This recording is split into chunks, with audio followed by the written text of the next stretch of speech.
So obviously the Jaguars regular season has started off in the worst way possible in the win-loss column. 0-2 the Jaguars are right now, and the Jaguars have two really tough games coming up against the Bills on Monday Night Football, as well as the Houston Texans in Houston.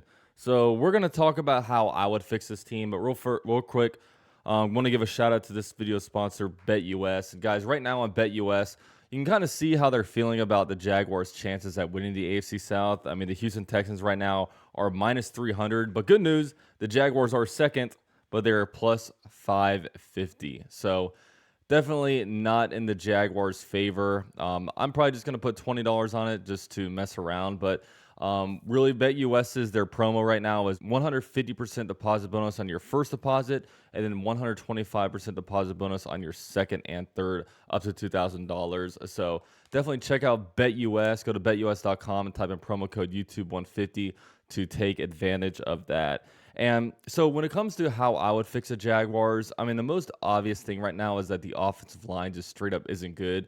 And you can argue that the Jaguars' offensive line is complete garbage. It really is. I would hold people accountable. I think Brandon Sheriff is completely washed. Okay, he is just not putting out good film, and he is just not helping this team at all. So I would literally replace him with Cooper Hodges.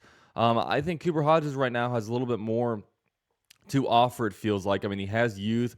Obviously, Brandon Sheriff has had a really good career. He's had all pro seasons, and he's earned himself a lot of money for the Jaguars. But I think his time has passed, and I'm not going to sit here and die on the Brandon Sheriff ship when it's hurting our team and it's hurting our quarterback and it's hurting our run game. It's hurting a lot of things. So I would do that, and I would also bench left tackle Cam Robinson. I mean, what kind of performance was that last game?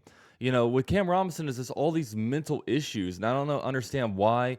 You know, after all his years of football, why he's whiffing, why he is just playing the way he's playing. And I would hold him accountable because I think, and I've said many times before, I think Walker Little is the better left tackle. So I would do two replacements. I would turn over 40% of the offensive line and just show some accountability. Show that you cannot sit here and suck week in, week out and still have a spot on the starting roster.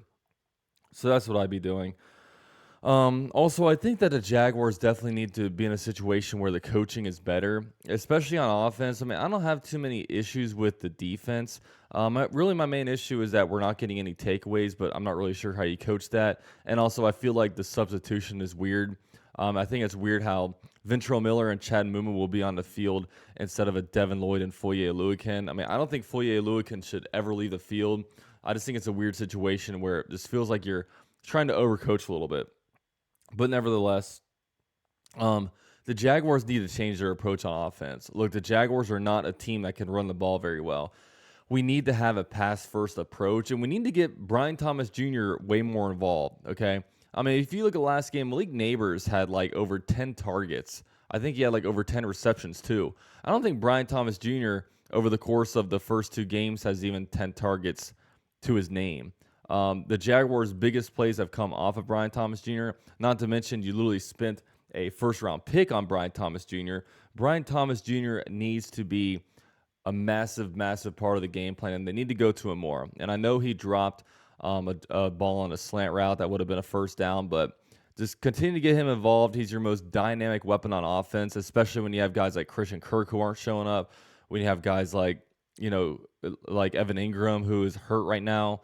And, when you have a quarterback that's struggling and you have an offensive line that just isn't really able to block very well. So I would redo this offense to where your approach changes and you kind of understand that, look, you're not a physically dominating, you're not a physically imposing team. You got to find ways to be able to push the ball downfield better. And yeah, I would really change that up. And yeah, right now, Doug Peterson's in a tricky spot. And the good thing, I don't want to sit here and just beat down our team like a lot of people are doing. I mean, we still have 15 games left. There's a lot of time to right this ship, but right now, there definitely seems to be some organizational things. You're sensing that, why was Mason Smith a healthy scratch on game day? Was it a dig from Doug Peterson to Trent Baalke? We were only 2 games down, and we're already in this whole front office versus coaching staff controversy, duel, whatever you want to call it. So, yeah, not the best of times in Jacksonville, and hopefully at some point, Trent Baalke, the cancer, will be out of the team, but there's really no telling. But all right, guys, those are some quick thoughts. Club Jaguar tonight, 8:30 p.m. Eastern Time. We'll be discussing everything about this game, and I appreciate you guys all so much for watching, and go Jags.